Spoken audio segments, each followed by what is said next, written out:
네. 우리가 저번 시간에 요한계시록 10장을 들어가면서 요한계시록 안에는 이제 본격적으로 재앙의 내용이 시작이 되면서 인에 대한 내용이 진행이 됐고 이제 두 번째 나팔에 대한 이야기가 진행이 되는데 인에 대한 내용을 할 때도 마찬가지였고 여섯 번째 인이 떼어진 후에 일곱 번째 인이 떼어지기 전에 재앙과는 상관없는 삽입구가 들어갔다고 말씀드렸고 오늘 본문도 여섯 번째 나팔이 불려진 이후에 일곱 번째 나팔이 불려지기 전에 삽입되어 있는 내용이라고 말씀을 드렸습니다. 이 삽입구들은 계시록의 진행을 방해하는 요소가 아니라 계시록이 묵시적이고 종말론적이기 때문에 어쩔 수 없이 재앙적인 내용이 기록되어 있는데 그 재앙은 성도들에게 있어서 두려움을 주기 위한 목표로 기록된 것이 아니라 믿음의 백성들, 인침을 받은 백성들에게는 오히려 하나님의 보호하심과 인도하심과 그다음에 하나님의 우리를 더 성숙한 하나님의 백성으로 만들어가기 위한 도구일 뿐이다라고 하는 이 사실을 더 바르게 알려줌으로 인해서 계시록으로 인해서 엉뚱한 두려움을 성도가 갖지 않게 하기 위해서 그런 삽입구가 들어갔다고 말씀을 드렸습니다. 얼마 전에도 이제 한 학생이 와서 이제 저랑 상담을 좀 한 일이 있었는데 이게 뭐냐면 자기의 마음을 나눌 데가 없어서 인터넷상에서 이렇게 누군가 학생인데 고등학생인데 누군가를 만나서 이렇게 영적인 교제를 나누게 됐던 것 같아요. 채팅도 하고. 근데 나누다 보니까 자꾸 그 분이 뭘 얘기하냐면 성경을 이야기하면서 뭐뭐하는 자는 저주받으리라 뭐 이런 거 있잖아요. 그러니까 뭐뭐하는 자는 저주받은 인생이더라 뭐 이런 식의 구절만 자꾸 꺼내놓는 거예요. 그래서 제가 뭐라 그랬냐면 당장 만나지 말고 끊어라. 왜냐하면 계시록뿐만이 아니라 성경 전체는요 믿음의 백성들을 두려워하게 하기 위한 목적으로 기록되지 않았습니다. 성경은 성도에게 두려움을 주는 성경이 아니라 고난 속에서도 감사를 잃지 않고 환난 가운데서도 하나님으로부터 오는 은혜와 감격이 있고 여전히 삶은 빡빡하고 힘든데 내 안에 하나님 나라에 대한 소망이 살아있으니까 없어도 베풀 수 있는 넉넉함이 내 안에 있는 것을 발견하고 정말로 당당하게 살아갈 수 있는 그런 은혜의 말씀이지 너 이렇게 하면 벌받고 너 저렇게 하면 저주받고 너 저렇게 하면 하나님으로부터 버림받아 이런 두려움을 주기 위한 목적이 성경은 전혀 없어요. 물론 경각심은 필요하지만 두려움을 주지 않습니다. 그러니까 여러분 누군가 믿음의 대화를 나눌 때 성경을 근거로 자꾸 두려움을 심고 성경을 근거로 여러분들 안에 뭔가 엉뚱한 아픔이나 슬픔을 준다면 그건 99% 가짜입니다. 거짓 선지자입니다. 듣지도 말고 만나지도 말고 끊으십시오. 그런 이유 저주라는 단어를 자꾸 꺼내놓는 부류들이 누구냐? 이단들이에요. 사이비들이에요. 왜요? 사람의 종교성은 두려움으로부터 시작되기 때문에 그렇습니다. 미래에 대한 두려움, 사후에 대한 두려움. 여러분 죽음 이유가 두렵습니까? 그러면 아직 신앙이 여린 거예요. 저는 두려울까요? 안 두려울까요? 저도 두려워요. 왜 안 두려워? 두렵죠. 제가 뭐 믿음이 막 출중해서 죽음도 불쌍한 신앙일 것 같으세요? 안 그래요. 두려운데 말씀 안에 그건 두려운 일이 아니다라고 하는 것을 자꾸 발견하고 저의 신앙을 자꾸 어떻게 세워가는 거예요. 연단시켜가는 거예요. 저나 여러분들 그런 부분에서 마찬가지입니다. 죽음이 두렵지 않은 사람은 없습니다. 두려운데 성경이 약속하고 있는 걸 계속 바라보는 거예요. 아, 죽음이 두려운 게 아닌데. 이런 걸 보게 하는 거죠, 여러분. 성경 그렇게 바라보시게 돼요. 계시록은 그런 의도입니다. 이 땅에 종말론적인 재앙이 가득할 것이다. 해가 거듭될수록 더 집요해질 것이고 더 간교해질 것이고 더 고통스러워질 텐데 믿음의 백성은 그것이 재앙이 아니다. 연단의 도구이며 너희들 안에는 하나님의 불기둥 같은 그 보호하심과 인도하심이 있지 않느냐. 그렇게 훈련되어져서 저 하나님 나라에 대한 소망이 있는데 너는 왜 그 종말의 재앙 속에서 인침을 받지 않은 자들과 똑같이 살아가니 이런 책망이 있는 거예요. 아파하라고 주는 책망이 아니라 회복하라고 주는 책망이에요. 무슨 말씀인지 아시겠습니까?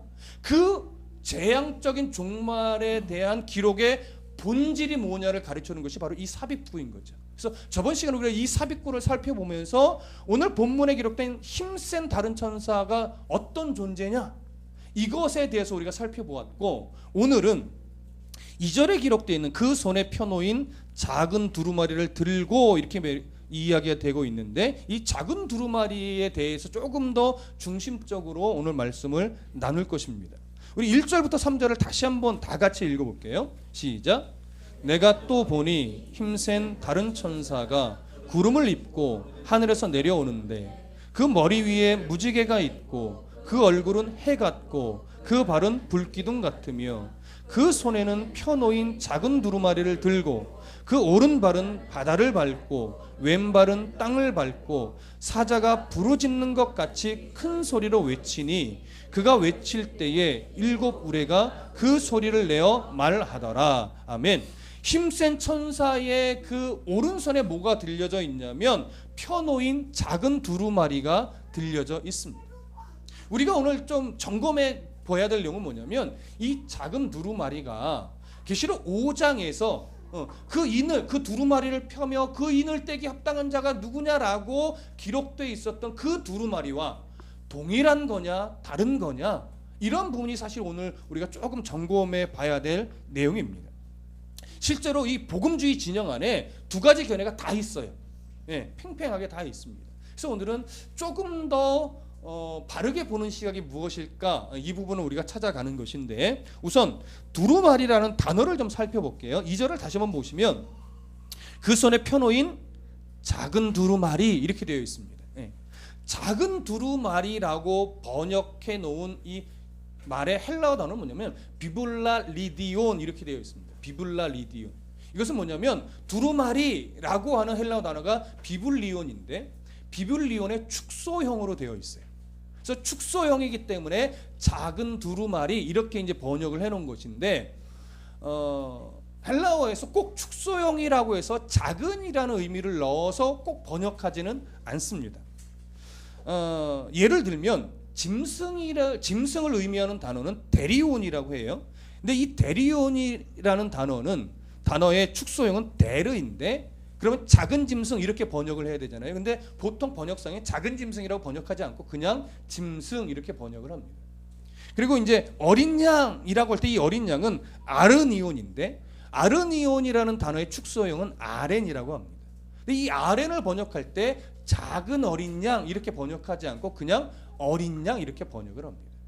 그렇기 때문에 축소형이라고 해서 꼭 작은이라는 의미를 넣어서 번역할 이유는 없는 겁니다. 그래서 오늘 이 비블라 리디온이라고 하는 단어를 꼭 작은 두루마리 이렇게 번역을 해야 되는가는 좀 의문점이 남는 거예요.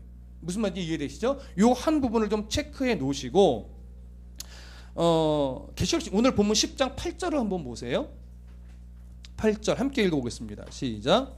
하늘에서 나서 내게 들리던 음성이 또 내게 말하여 이르되 네가 가서 바다와 땅을 밟고 서 있는 천사의 손에 펴놓인 두루마리를 가지라 하기로. 자, 여기 보니까 하늘에서 음성이 나는데 뭐라고 말하냐면 요한에게 저 천사의 손에 있는 두루마리를 가져다 와라, 이 얘기를 하는 거예요. 그러면 여기서 말하는 두루마리와 2절에서 말하고 있는 작은 두루마리는 같은 걸까요, 다른 걸까요? 헷갈리세요? 벌써 헷갈리면 안 되는데, 같은 두루마리입니다. 그러니까 작은 두루, 비블라 리디온이라는 단어와 비블리온이라는 단어를 뭐예요?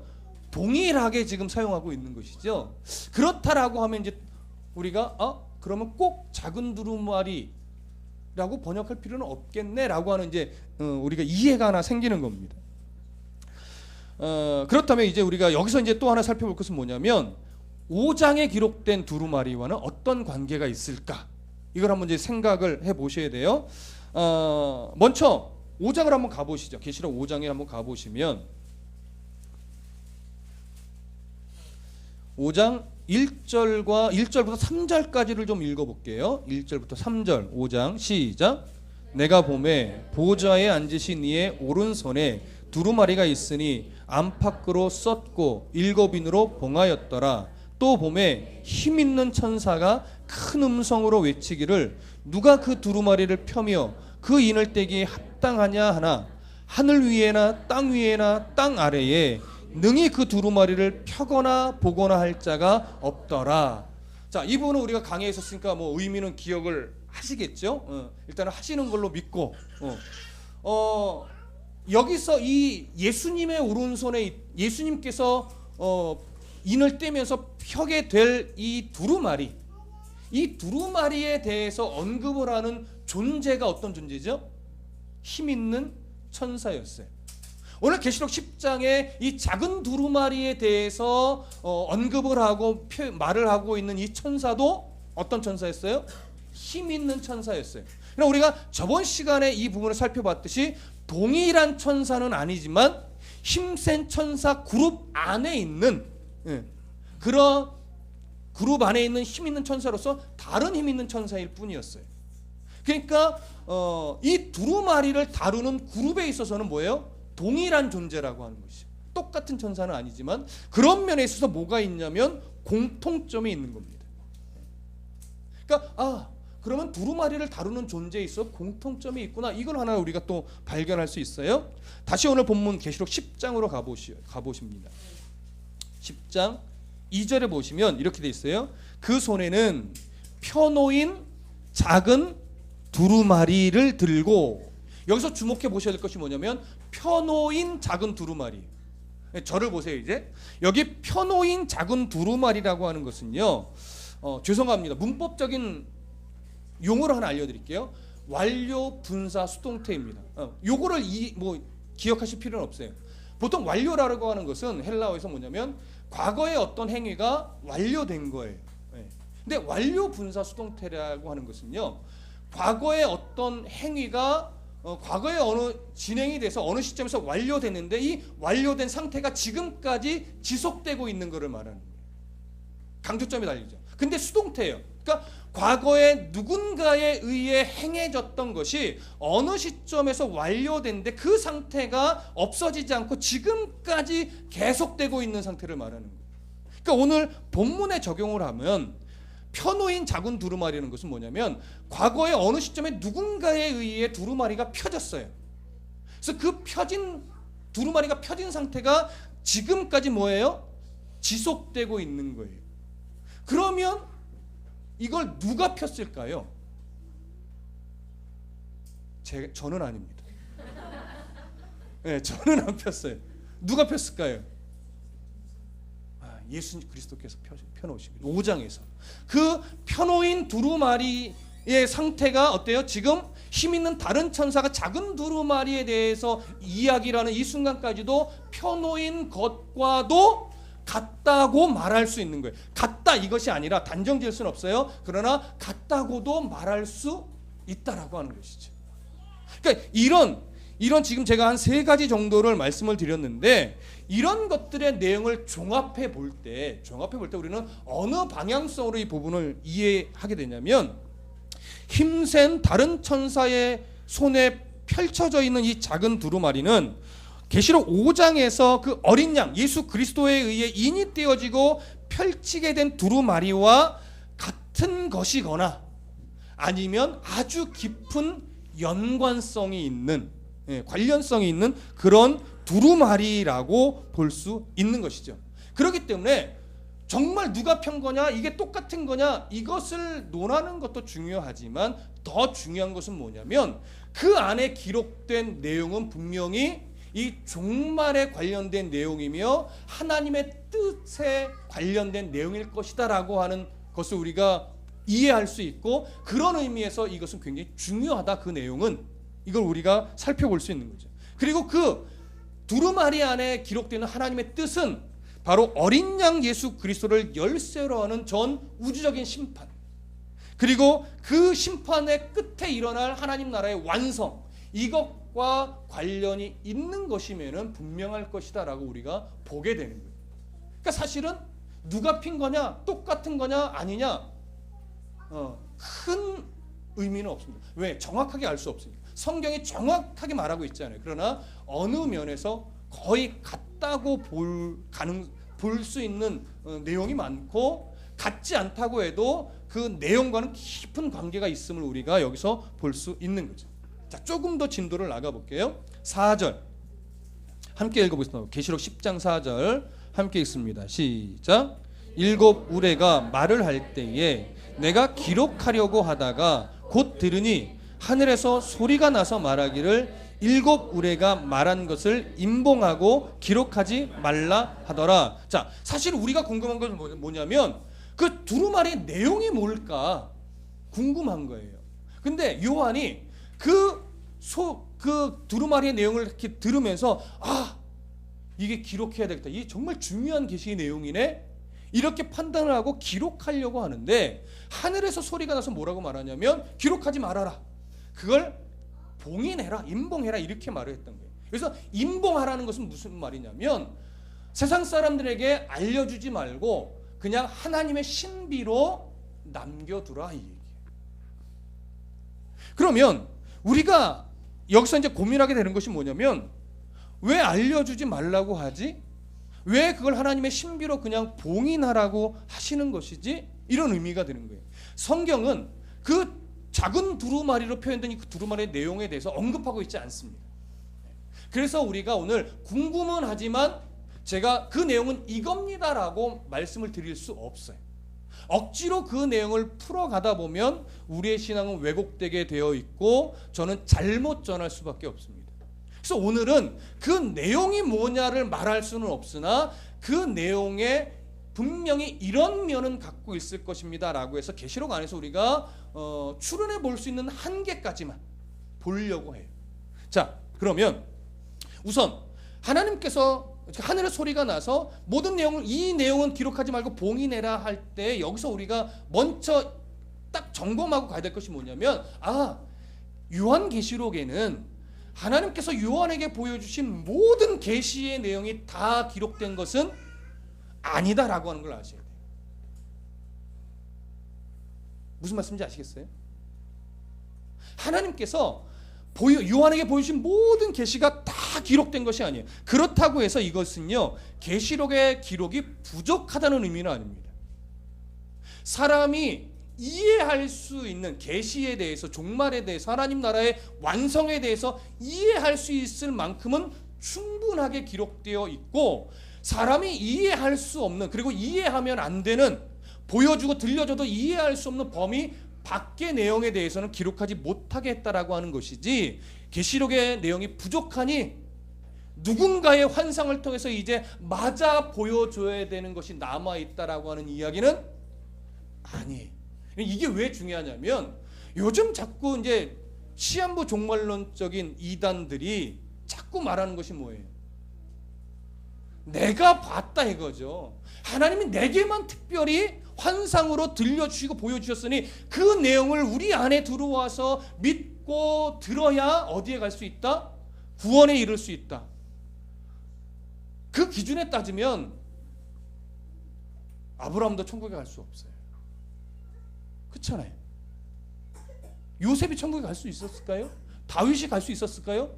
그 사람이 본 환상을 보거나 듣지 못했는데? 아니요. 성경은 우리가 하나님 나라의 백성으로 구원에 이르기에, 그리고 성숙함에 이르기에 충분하게 기록되어 있습니다. 복음서에 봐도 예수님께서 행하신 모든 일을 기록하려고 들면 모든 종이를 다 가져와도, 하늘을 두루마리 삼고 바다를 먹물 삼아도 다 기록할 수 있다 없다? 없다. 그래서 선택적인 기록일 수밖에 없지만 그 선택적인 기록만 갖고도 우리가 구원에 이르며 하나님의 자녀답게 성숙되어지며 하나님이 우리에게 전하고자 하는 그 메시지에 있어서는 부족하다, 충분하다? 충분하다. 그러니 성경 이외에 다른 것이 필요하다고 말하는 자들은 다 가짜다. 여러분, 성경도요, 하나님께서 기록하지 않게 하신 것들이 있다는 거 아셔야 돼요. 아까 예수님의 그 행하신 일에 대해서도 언급을 했듯이 성경은 우리의 지적인 만족을 줄 수 있는 모든 지혜를 기록한 책이 아니라 우리가 구원에 이르고 우리가 성숙에 이르게 하기에 충분한 모든 지식을 기록해 놓은 것이지 모든 세상의 지혜를 담아 놓은 책이 아니에요, 여러분. 그거 아셔야 돼요. 자꾸 하나님의 말씀, 이 성경을 세상의 어떤 지혜를 담은 그 책들과 비교하려고 하는 사람들이 있고, 예수 그리스도 구원에 이르기에 이 하나님이신 그 예수 그리스도를 4대 성인 중에 하나로 자꾸 세움으로 말미암아 성경과 예수님을 자꾸 인본주의적인 시각으로 자꾸 보게 만들어요. 그렇지 않습니다, 여러분. 성경은 그런 지식의 총서가 아니에요. 예수님은 성인 중에 한 사람이 아니라고요.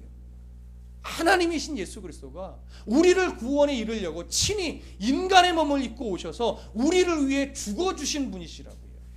그리고 하나님께서 그를 죽음의 권세를 깨고 다시 살리셔서 하나님 보좌 우편에 지금도 앉아 계시며 우리를 위해 중보하시고 우리의 연약함을 아시고 더 눈물을 흘려주시고 우리가 더 하나님 나라의 백성으로 세워가게 하기 위해서 하나님이 우리를, 성령 하나님을 보내셔서 예수 그리스도가 우리를 돕게 하시는, 우리를 인도하게 하시는 그런 은혜를 베푸시는 분이시라고요. 그 하나님을, 그 예수 그리스도를, 그 성령님을 여러분 출세의 도구로 자꾸 만들지 마십시오. 여러분들의 어떤 없는 것을 채우는 어떤 무한한 지갑으로 여기지 마시라고요. 그걸 위한 성경이 아니고 그걸 위한 예수 그리스도가 아닙니다. 하나님은 요한에게 그러한 우리에게는 들려주시지 않는, 보여주시지 않는 그 내용을 요한에게만큼은 들려주시면서 요한계시록을 더 확신 있게 쓰게 하신 겁니다. 요한은 아니까, 그렇죠? 요한만큼 하나님께서 지혜문을 열어주고 그걸 아니까, 아 그렇구나, 확실하게 하나님이 이 종말의 시대를 거쳐서 하나님 나라를 완성하실 거구나. 우리가 그 완성을 바라보니까 뭐해요? 요한이 담대하게 써내려갈 수 있는 거죠. 담대하게. 근데 우리는 그것을 아직 모르니까 불안해하는 거예요. 근데 성경은요, 잘 보면 우리에게 두려움을 주지 않아요. 여러분 어디를 보시냐면 오늘 본문 10절과 11절을 보십시오. 10절과 11절 함께 읽습니다. 계시록 10장 10절과 11절 시작. 내가 천사의 손에서 작은 두루마리를 갖다 먹어버리니 내 입에는 꿀같이 다나 먹은 후에 내 배에서는 쓰게 되더라. 그가 내게 말하기를 네가 많은 백성과 나라와 방언과 임금에게 다시 예언하여야 하리라 하더라. 자, 여기 보시면 천사의 손에서 두루마리를 갖다 먹으라고 해요. 요한에게. 요한이 갖다 먹으니까 입에는 어떻게 해요? 달아요. 근데 배에는 써요. 배에 막 써서 아우 써 이러고 있는데 무슨 말씀을 하냐면 많은 백성과 나라와 방언과 임금에게 다시 뭐 해야 하리라? 예언하여야 하리라. 자, 이 부분이 쉬운 것 같으면서 좀 어렵습니다. 저를 보세요. 이 얘기는 기본적으로 어떤 의미, 나중에 조금 더 구체적으로 다루기로 하고, 이 얘기는 이겁니다. 하나님의 뜻, 하나님의 어떤 종말에 우리를 보호하신다, 지키신다. 아까 불기둥 같은 그 발로 세상의 중심에 서 있는 그 천사의 모습에서도 우리가 살펴봤잖아요. 우리를 그렇게 지키시고 인도하시고 보호하시는, 그리고 종말에 우리를 통해서 하나님 나라를 완성하실 그 하나님의 뜻을 딱 바라보면 아멘, 할렐루야, 그렇습니다. 하나님만을 우리가 바라보면 되는데 내가 왜 이렇게 세상에 쓸데없는 고민과 걱정에 빠져 있을까요? 하면서 여러분 은혜를 받아요, 안 받아요? 안 받으신 표정이네. 저만 받나요? 우리가 은혜를 받는단 말이에요. 하나님이 답이다. 하나님이 내 아버지신데, 하나님이 내 안에 살아계시는데 까짓 거 그것쯤이야 뭐, 이런 결심이 생긴단 말이에요. 그래서 입에 뭐예요? 달아요. 근데 정작 그 말씀은 부여잡고 세상에 딱 들어가면 여지없이 우리 안에서는 뭐가 일어나요? 근심과 걱정과 아픔과 상처와 기타 등등등, 각자 다 다르니까 일어난다고요. 배에서는 뭐예요? 써요. 현실이 그렇게 어려운 거예요. 왜? 종말의 시대를 살아가잖아요. 그리고 우리는 그 속에서 더 뭐 해야 돼요? 단련되어져야 되잖아요. 그래야 정금같이 하나님의 나라에 부끄럽지 않게 가지요. 근데 정금과 같이 단련되어지기는 싫고 하나님 나라는 멋지게 가고 싶고 욕심입니다. 우리는 종종 말하죠. 하나님, 제가 뭐 대단한 거 원해요? 그냥 좀 안정되게 살고 자식들 속 안 썩이고 그냥 대학 딱 붙고 그래서 좋은 직장 가서 그냥 평탄하게 결혼해서 그냥 사는 거, 그거 하나 바라는 거잖아요. 얼마나 어려운 건지 아세요, 그거? 여러분, 목사 집안은 뭐 자녀들이 늘 잘 되고 대학 척척 붙고 막 그러든가요? 아니, 그게 얼마나 큰 욕심인데요. 떼부자 되는 거 원하지 않아요. 하나님 줄 생각도 없으세요. 아주 평범하게 그냥 쉼을 누리며 고민하지 않고 주만 바라보며 살고 싶어요 라고 우리가 기도하지만 그게 정말 어려운 거예요. 그게 얼마나 큰 복인데요. 얼마나 큰 복. 근데 그 복을 몰라요. 왜요? 더 갖고 싶거든요. 다른 집안의 자식보다 조금만 더 우리 자식이 좀 잘났으면 좋겠거든요. 우리 자식만큼은 요즘 같은 이 실업 사태에 빠지지 말고 그래도 좀 작은 데라도 안정된 직장에 가서 좀 잘 살았으면 좋겠거든요. 그거 어려운 거예요, 여러분. 그렇게 지금 되어가고 있다면요, 정말 놀라운 복 받은 거예요. 놀라운 복. 그거 아셔야 돼요. 그래서 이런 하나님 붙잡고 그러한 욕심 버리고 정말 하나님 안에서 나 죽었습니다 하고 바른 신앙 성도로서 바르게 살아간다는 것은요, 엄청나게 어려워요. 그래서 배는 써요. 근데 그것만이 아니라 우리는 우리의 삶을 통해서 뭐하냐면 백성과 나라와 방언과 임금에게서 예언해야 돼요. 무슨 얘기냐면 그리스도인답게 삶으로 나의 삶의 흔적 속에 하나님을 드러내 보여야 돼요. 누구에게? 세상에게. 하나님 믿지 않는 자들에게. 이게 쉬워요? 제가 늘 말씀드리죠. 순교보다 어려워요. 선교보다 어려운 거예요. 왜요? 그러려면 내 자존심이요, 수천 수만 번 무너져야 되고요, 내 욕심을 수천 수만 번 꺾어야 되고요, 내 안에 일어나는 막 화가, 막 분노를 믿음 안에 정말 수천 번 수만 번 억눌러야만이 가능한 일이기 때문에 그렇습니다. 내 자존심도 세우고 내 욕심도 채우면서 하나님을 드러낼 수 있는 길은 없습니다. 재물과 하나님을 겸하여 섬길 수 있다 없다? 알기는 우리가 잘 알잖아요. 알기는. 근데 안 된다고요. 근데 성경은 뭐예요? 그 수준까지 가야 된다라고 하는 거예요. 잘 안 되는데 가야 되니까 종말의 재앙은 더 강해질 수밖에 없죠. 근데 그뿐만이 아니라 믿지 않는 자들은요, 더 강팍해져요. 저번 시간에도 말씀드렸죠. 하나님은 성경에서 죄라고 자꾸 단정지어 놓은 것을 세상은 자꾸 관용이라는 차원으로 죄가 아닌 것으로 자꾸 탈바꿈하고 시켜놓고 있다고요. 동성애가 그냥 성적 취향이 다른 거예요. 하나님이 제일 싫어하는 죄악이에요. 소돔과 고모라가 동성애 때문에 하나님 멸망시킨 거라고요. 동성애는 죄예요. 하나님의 창조의 그 순리를 거스르는 거예요. 그건 죄입니다. 성전환수술 악이에요. 죄예요. 정신 차려야 돼요. 불륜이 죄가 아니라고요? 정신 나간 소리. 하나님이 죄라고 명하시는 거예요. 여러분, 하나님이 죄라고 하신 것들이 있어요. 근데 우리 안에서도 자꾸 하나님이 죄라고 하신 것을 하나님도 이해하시겠지 하면서 자꾸 타협하는 일이 생긴다고요. 목사인 저의 삶에도 구석구석 찾아보면 사실 많아요. 그냥 아유 어쩔 수 없잖아라고 하는 미명 아래 그냥 넘어가서 그렇지, 우리 모두 다 세밀하게 따지고 들어가면 죄악 덩어리고 타협 덩어리예요. 어떻게 살아야 될까요? 어떻게 사는 것이 그리스도인다운 걸까요? 여러분, 우리는 예수님이 언제 오실지 모릅니다. 근데 아는 것이 딱 하나 있습니다. 예수님은 분명하게 오신다.